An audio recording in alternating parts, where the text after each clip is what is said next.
try and organise. And when Larkin came to Dublin, he came so with a legacy from Belfast, having organised a tremendous strike in 1907 when he was an official for the Dockers and Carters Union. And that strike, I think Mick referred to it earlier on, was, if you like, the first time that you see in Ireland an attempt to organise the unskilled. It was also very dramatically one that brought about unity between Protestant and Catholic workers, where the poor on both sides of the sectarian divide fought very much together on it. And the settlement of that strike, as Mick also referred to, was out of Larkin's hands.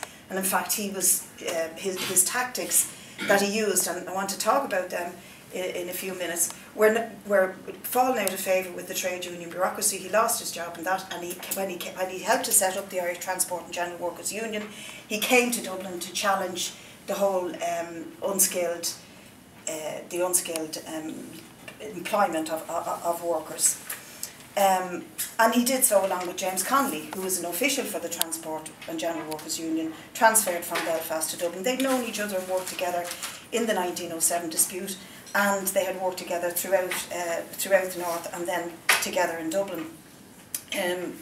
I think that Larkin's tactics, which were often, I would see as Larkinism, which were often very, very radical, but very, very important, and something that stuck, I think, with the Irish tradition for a long, long time. And they were the tactics of really, with both his oratorical skills and his incessant organisation, convincing the mass of workers that together they could fight and together they could win. So in other words, an injury to one is an injury to all.